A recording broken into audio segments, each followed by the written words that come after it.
कल की कथा में राजा पृथु जी के गुणगान को सुन रहे हैं।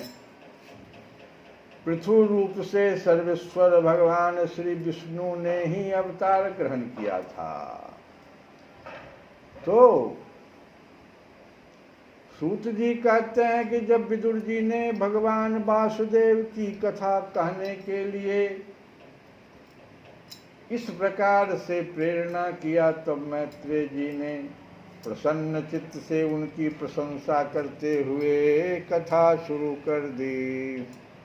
श्री मैत्रेय जी ने कहा, विदुर जी, ब्राह्मणों ने महाराज पृथु का राज्याभिषेक करके उन्हें प्रजा का रक्षक उद्घोषित किया। उस समय में पृथ्वी अन्नहीन हो गई थी। राजा पृथु के समय, जिस समय राजा पृथु, क्योंकि उसके पिता जो थे वेन बड़े भारी अधर्मी थे, जिनके अधर्म के कारण पृथ्वी जो है अन्न देना, वृक्ष फल देना सब बंद कर दिया। तो पृथ्वी अन्नहीन हो गई थी, इसलिए भूख के कारण प्रजाजनों के शरीर सूख कर कांटे हो गए थे। उन्होंने अपने स्वामी पृथु के पास आकर कहा, राजन, जिस प्रकार कोटर में सुलगती हुई आग से पेड़ जल जाता है, वृक्ष के कोटर में आग सुलगती रहती है और वृक्ष जल जाता है, उसी प्रकार हम सबों के पेट में भीषण ज्वाला से हमारा शरीर जला जा रहा है। आप शरणागतों की रक्षा करने वाले हैं और हमारे अन्नदाता प्रभु बनाए गए हैं, इसलिए हम आपकी शरण में आए हैं। आप समस्त लोगों की रक्षा करने वाले हैं, आप ही हमारी जीविका के भी स्वामी हैं। अतः राजराजेश्वर, आप हम क्षुधा पीड़ितों को शीघ्र ही अन्न देने का प्रबंध कीजिए। ऐसा न हो कि अन्न मिलने से पहले ही हमारा अंत हो जाए। मैत्रेय जी कहते हैं कि कुरुवर, प्रजा का करुण क्रंदन सुनकर महाराज पृथु बहुत देर तक विचार करते रहे। अंत में उन्हें अन्नाभाव का कारण मालूम हो गया। पृथ्वी ने स्वयं ही अन्न एवं औषध आदि को अपने भीतर छिपा लिया है। जब ये उनको मालूम हो गया तो अपनी बुद्धि से इस बात का निश्चय करके उन्होंने अपना धनुष उठाया और त्रिपुर विनाशक भगवान शंकर के समान अत्यंत क्रोधित होकर पृथ्वी को लक्ष्य बनाकर बाण चढ़ाया। उन्हें शस्त्र उठाए देख पृथ्वी कांप उठी और जिस प्रकार व्याध के पीछा करने पर हरणी भागती है, उसी प्रकार वह डरकर गौ का रूप धारण करके भागने लगी। यो प्रश्न किया था विदुर जी ने कि पृथ्वी तो अनेकों रूप बना सकती है, फिर गौ का रूप धारण करके क्यों भाग रही थी? इसका उत्तर तो यहाँ मिला। यह देखकर महाराज पृथु की आंखें क्रोध से लाल हो गई। वे जहां जहां पृथ्वी गई वहां वहां धनुष पर बाण चढ़ाए उसके पीछे लगे रहे।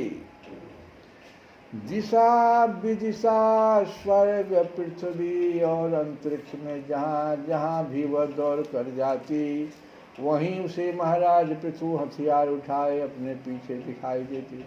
जिस प्रकार मनुष्य को मृत्यु से कोई नहीं बचा सकता, उसी प्रकार उसे त्रिलोकी में बेन पुत्र पृथु से बचाने वाला कोई भी न मिला।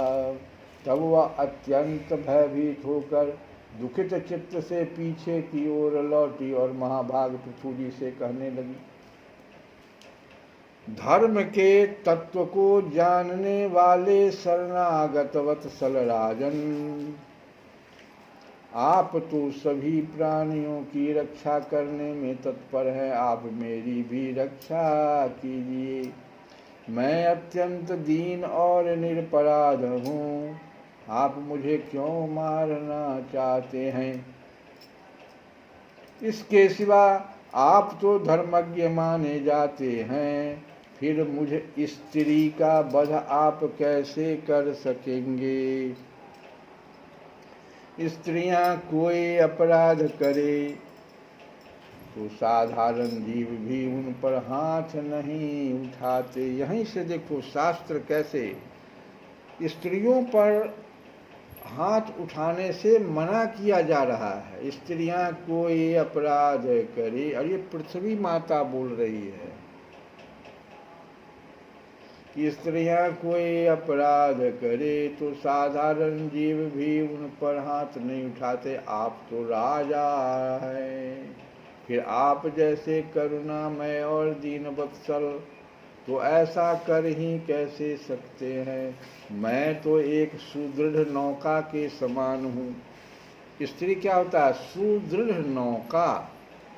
पृथ्वी कहती है कि मैं तो एक सुदृढ़ नौका के समान हूँ, सारा जगत मेरे ही आधार पर स्थित है। एक परिवार भी एक स्त्री पर आधारित हो जाता है।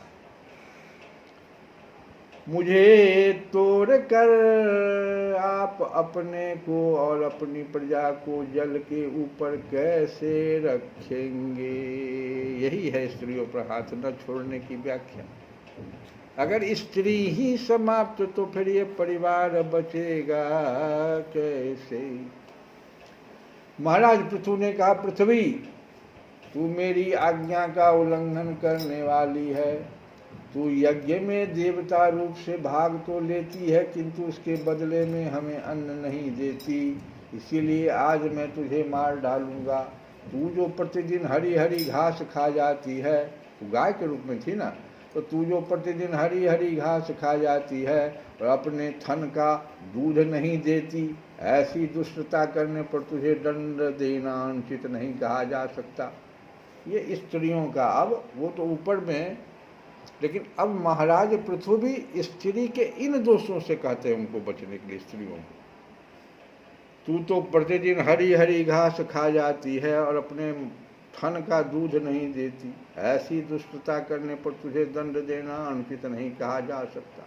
तू ना समझ है, तूने पूर्व काल में ब्रह्मा जी के उत्पन्न किए हुए अन्न आदि के बीजों को अपने में लीन कर लिया है, और अब मेरी भी परवाह न करके उन्हें अपने गर्भ से निकालती नहीं। ये मेरी भी परवाह मतलब विष्णु भगवान बोल रहे हैं। ब्रह्मा जी के द्वारा अन्न बना है और मैं आ गया हूँ अब पृथ्वी पर, मेरी भी परवाह नहीं करते हो। अब मैं अपने बाणों से तुझे छिन्न विछिन्न कर तेरे मेजे से ही क्षुधातुर और दीन प्रजाजनों का करुण क्रंदन शांत करूंगा। जो दुष्ट अपना ही पोषण करने वाला, ये दुष्ट नारी हो जाती है जब अपना ही खाली पोषण करे। ये नहीं करना है। अपना ही पोषण करने वाला तथा अन्य प्राणियों के प्रति निर्दय हो, वह पुरुष स्त्री अथवा नपुंसक कोई भी हो, अगर वो कोई प्राणी है, इस तरह की बात कर रहा है कि वो जो है अपना ही जो है ना पोषण करता है तथा अन्य प्राणियों के प्रति निर्दय हो जाता है, तो उसको मारना राजाओं के लिए न मारने के ही समान है। उसको बाढ़ ही देना चाहिए। तू बड़ी गर्वीली और मदोन्मत्ता है। इस समय माया से ही यह गौ का रूप बनाए हुए है। मैं बाणों से तेरे टुकड़े टुकड़े करके अपने योग बल से प्रजा को धारण करूंगा।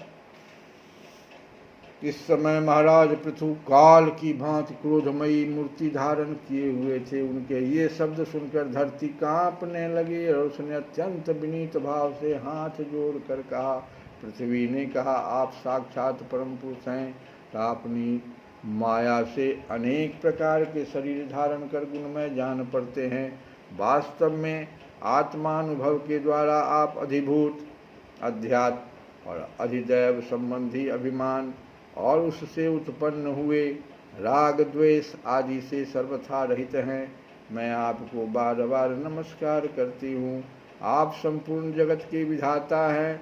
आपने ही यह त्रिगुणात्मक सृष्टि रची है और मुझे समस्त जीवों का आश्रय बनाया है। आप सर्वथा स्वतंत्र हैं। प्रभु, जब आप ही अस्त्र शस्त्र लेकर मुझे मारने को तैयार हो गए, तब मैं और कहाँ जाऊंगी, किसके शरण में जाऊंगी। कल्प के आरंभ में आपने अपने आश्रित रहने वाले अनिवर्चनीय माया से ही चराचर जगत की रचना की थी, और उस माया के ही द्वारा आप इसका पालन करने के लिए तैयार हुए हैं। आप धर्मपरायण हैं, फिर भी मुझे गो रूप धारणी को किस प्रकार मारना चाहते हैं। वो गौ के रूप में पृथ्वी थी, उसको जब पहचान गए तो वह भी भगवान को पहचान गई। आप एक होकर भी मायावश अनेक रूप जान पड़ते हैं, तथा आपने स्वयं ब्रह्मा को रचकर उनसे विश्व की रचना कराई है। आप साक्षात सर्वेश्वर हैं। आपकी लीलाओं को और जितेंद्रिय लोग कैसे जान सकते हैं। उनकी बुद्धि तो आपकी दुर्जय माया से विक्षिप्त हो रही है। अरे बड़े बड़े लोगों की बुद्धि विक्षिप्त हो जाती है। कल भी हम गा रहे थे,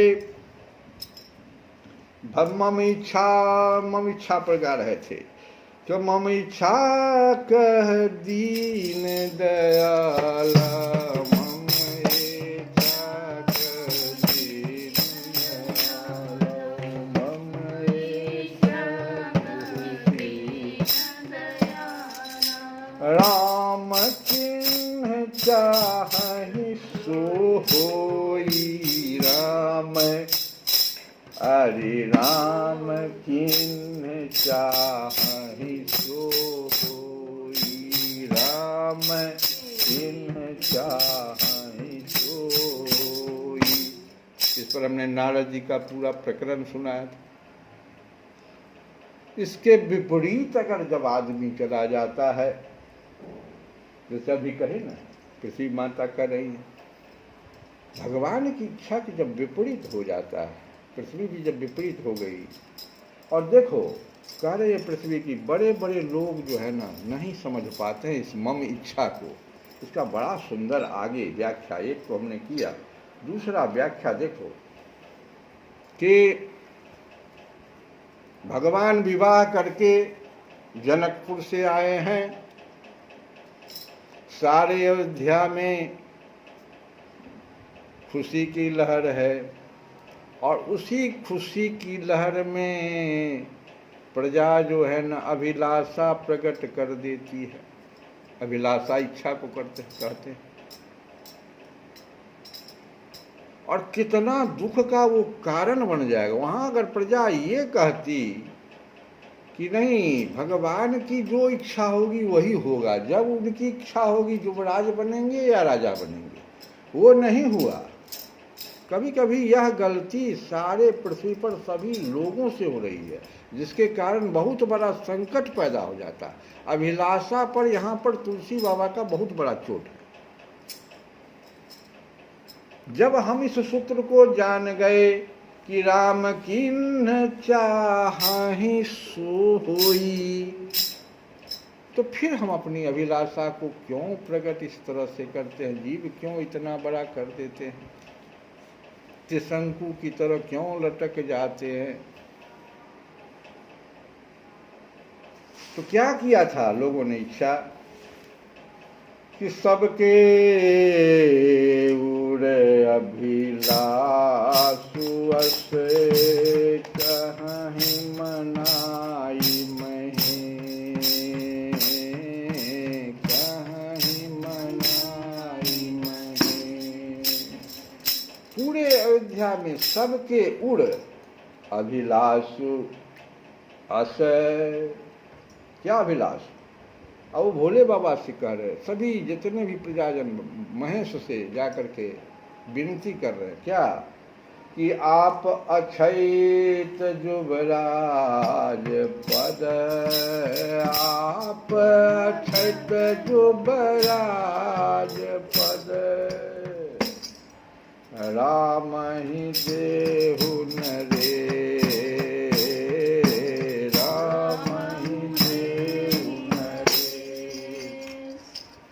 अभिलाषा तो बहुत सुंदर भोले बाबा से जाके मांग रही, सारे मांग, सारे प्रजा जो है सबके उड़ अभिलाष, ऐसा नहीं कहा कि कुछ के उड़ अभिलाष, ऐसा नहीं।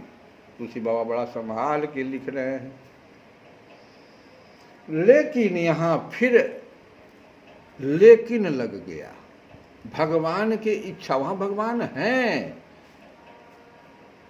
अभी अभी विवाह करके तो आए ही हैं, उनके इच्छा को लोगों ने नहीं समझा। भगवान की इच्छा क्या थी सब लोग जानता। भगवान तो शुरू में कह दी कि जानी जानी डरी हूँ मुनि सिद्ध सुरेता, तुम महिला धरी हूँ नरे, तुम महिला धरी हूँ नरे, तुम महिला धरी हूँ नरे वे साओ। भगवान तो इसलिए आए, जितने भी मुनि सिद्ध सुरेश्वर हैं भाई, तुम्हारे हित के लिए हम आए हैं। विप्रधेनु सुर संत हित लीन मनोज अवतार। स्पष्ट घोषणा भगवान की थी। फिर ये कौन अभिलाष तुम लोगों ने कर दिया कि हमारे राजा हो जाएं, युवराज हो जाएं, ना, गलत बात। तो मम्मी इच्छा के विरुद्ध आप चल गए। राम किन्न चाहे सो हो, इसके विरुद्ध आप बात कर रहे हैं। आप नास्तिक हैं, आप नहीं जो है आस्तिक हैं।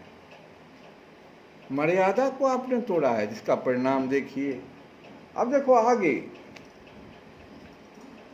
बात जो है, दशरथ जी जब आईना में देखे केस एक पका हुआ, तो उनके भी एक अभिलाष आ गया। ये तो प्रजाओं का अभिलाष था, जो भी दशरथ जी से कहा भी नहीं कोई, वो तो महेश से सब कह रहा है, भोले बाबा से कह रहा है। यहाँ देखो दशरथ जी के मन में भी अभिलाष आ गया। देखो अब अभिलाष एक मन मोरे, दशरथ जी के मन में जैसे वो देखे केस पका हुआ, तो कहते हैं अब अभिलाष एक मन मोरे। यहाँ भी अभिलाष प्रकट हो गया उनके मन में। मन जो है किसी के अंतःकरण का रचना कर देता है। तो क्या अभिलाष दशरथ जी का?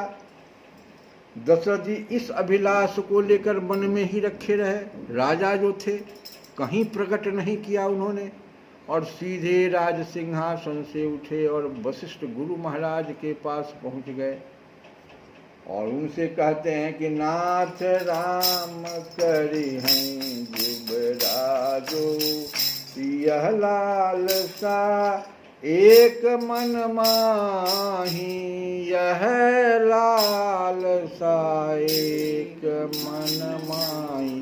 कौन सा लालसा गुरु जी करें? तो नाथ राम करी हैं युवराजो, राम जी को हम युवराज बनाना चाहते हैं, ये अभिलाषा है मेरा। अब अभिलाषु एक मन मोरे। रामचंद्र जी जब देखे, वहां से गुरु जी आए, दशरथ जी आए, वशिष्ठ जी ने तो कहा बहुत बढ़िया बात, तुम्हारे यहाँ परमात्मा आए हैं और तुम इस तरह का अभिलाषा रख रहे हो, बहुत अच्छी बात, खूब प्रेम से करो। अब दशरथ जी तो फूला नहीं समाये, सभी मंत्रियों को बुलाया, कहा भाई पूरा अयोध्या को सजा दो, क्या बात है, तो राम जी को युवराज बनाएंगे। राम जी को कुछ मालूम नहीं। राम जी जब ये सब देखे ना, तो सीता जी से कह रहे हैं, सुनो, जब चारों बगल मंगल हो रहा है, तो राम जी सीता जी कहते हैं कि पुलकी सब प्रेम परस पर कहीं, परस्पर आप में भगवान राम और सीता आपस में बात कर रहे हैं। ये मंगल देखे ना चारों बगल, कहते हैं कि पुलकी सब प्रेम परस पर कहीं। अब भरत आगमनु सूचक अहि भरत आगमनु सूचक। भगवान का तो भरत जी जो ननिहाल चले गए थे, बहुत समय बीत गया था, भगवान तो भरत के बिना व्याकुल थे। कहे अरे तो मंगल हो रहा है चारों तरफ, लगता है भरत आ रहा है, मेरा भाई भरत आ रहा है, सीते भरत आ रहा है। देखो ये जो बातें हुई तो बड़ी सुंदर बात। वशिष्ठ जी कह दिए थे दशरथ जी से कि हम कल आवेंगे, हम ही इस बात को राम को सुनाएंगे। वशिष्ठ जी आए, राम जी को बुलाए। भगवान कहे आप गुरु महाराज आप हमको बुला लेते, कोई खास बात है क्या? तो वशिष्ठ जी ने कहा कि भूप सजो अभिषेक समाजु, चाहत देन तुम्हें जुबराजु। चाहत अभिलाष, भूप हम नहीं। दशरथ जी बड़ा बांध के बोल रहे हैं, गुरु न है, वेद सबकी रक्षा करते हुए बोल रहे हैं, कह रहे हम नहीं। भूप सजऊ अभिषेक समाजू, ये सब मंगल गान देख रहे हो ना, ये राजा दशरथ ने किया है। क्यों? क्योंकि चाहत अभिलाषा है उनकी, चाहत देन तुम्हें जुबराजो, चाहत देन तुम्हें जुबराजो। देखो क्या, आप देखो अंतर हो रहा है। राम जी सुने, जैसे सुने भगवान को विस्मय हुआ। अरे जनि डर पहूं जनि हरि डरी हूं, मुनि सिद्ध सुरेशा, आ तुम्हारी लाग धरी हूं नर बेसा। के विरुद्ध बात हो गई, इसके लिए तुम नहीं आए हैं, हम तो आए विप्रधेन सुर संत ही। तो ये क्या हो रहा है भाई, कहाँ हमको लोग ले जा रहे हैं? तो भगवान मन ही मन कहते राम हृदय अस विस्मय भय। जैसे सुने इस बात को कि राम हृदय अस विस्मय भय, राम हृदय अस विस्मय। क्या विस्मय हुआ? भीतरे हो रहा है, कुछ व्यक्त नहीं कर रहे हैं, बहुत मर्यादा है उनके पास, गुरु जी जो है। उन्होंने कहा कि विमल वंश यह अनुचित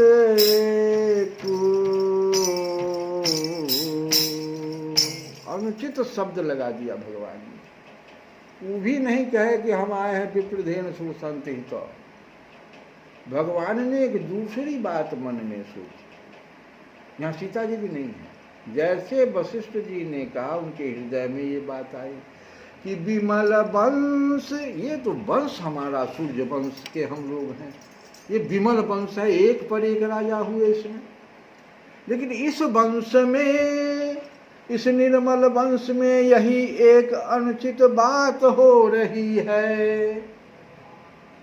अनुचित कर दिया हो कि विमल वंश यहु अनुचित एको बंधु बिहाई, अब बड़े ही अभिषेक बड़े ही अभिषेक। सारे बंधु हम एक साथ जन्मे भाई, चारों भाई एक साथ खेले, एक साथ पढ़े। ये कौन सी बात हो गई कि सारे भाइयों को छोड़कर अब बड़ों को ही राजगद्दी युवराज बना दिया जाए? ना, ये अनुचित है, अभिलाषा नहीं करना चाहिए। भगवान की इच्छा को ही परम इच्छा माननी चाहिए। यही तो सूत्रराज मिला हमको। इसको जो कुछ भी हमारे सामने में घटना घट जाती है, तो अगर इस दृष्टि से उसकी व्याख्या करेंगे कि हमने जरूर कहीं न कहीं भगवान की इच्छा के विपरीत कार्य किया है, अपनी अभिलाषा को रख दिया है।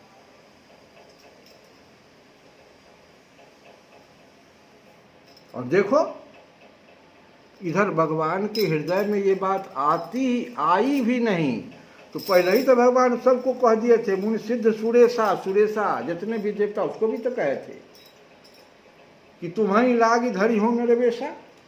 अब ये सुरेशा लोग जो देवता, जैसे भगवान के हृदय में ये बात आई, जितना भी देवता थे वे विघ्न मनाने लगे।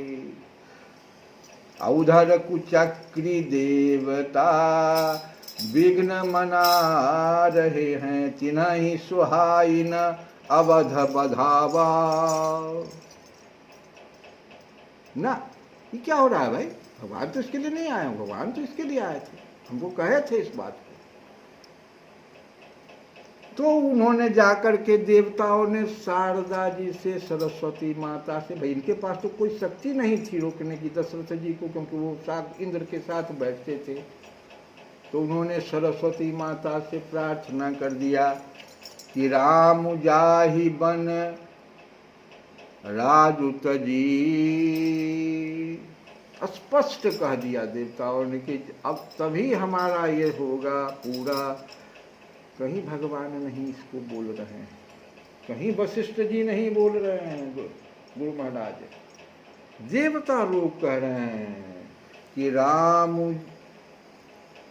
जाहि बन राजुत जी, हो ये सकल सुर काज। जब भगवान राम बन जाएंगे तभी अब देवताओं का काज होगा ये कि तुम्हारी लागी धरियों नरविषा। तो देखो किस प्रकार से एक अभिलाषा देवताओं को भी अप्रसन्न कर देता है, और हमारे सामने में विपत्तियों का पूरा जो है ना, जैसे लगता है पहाड़ गिर गया है। श्री कृष्ण गोविंद हरे मुरारी।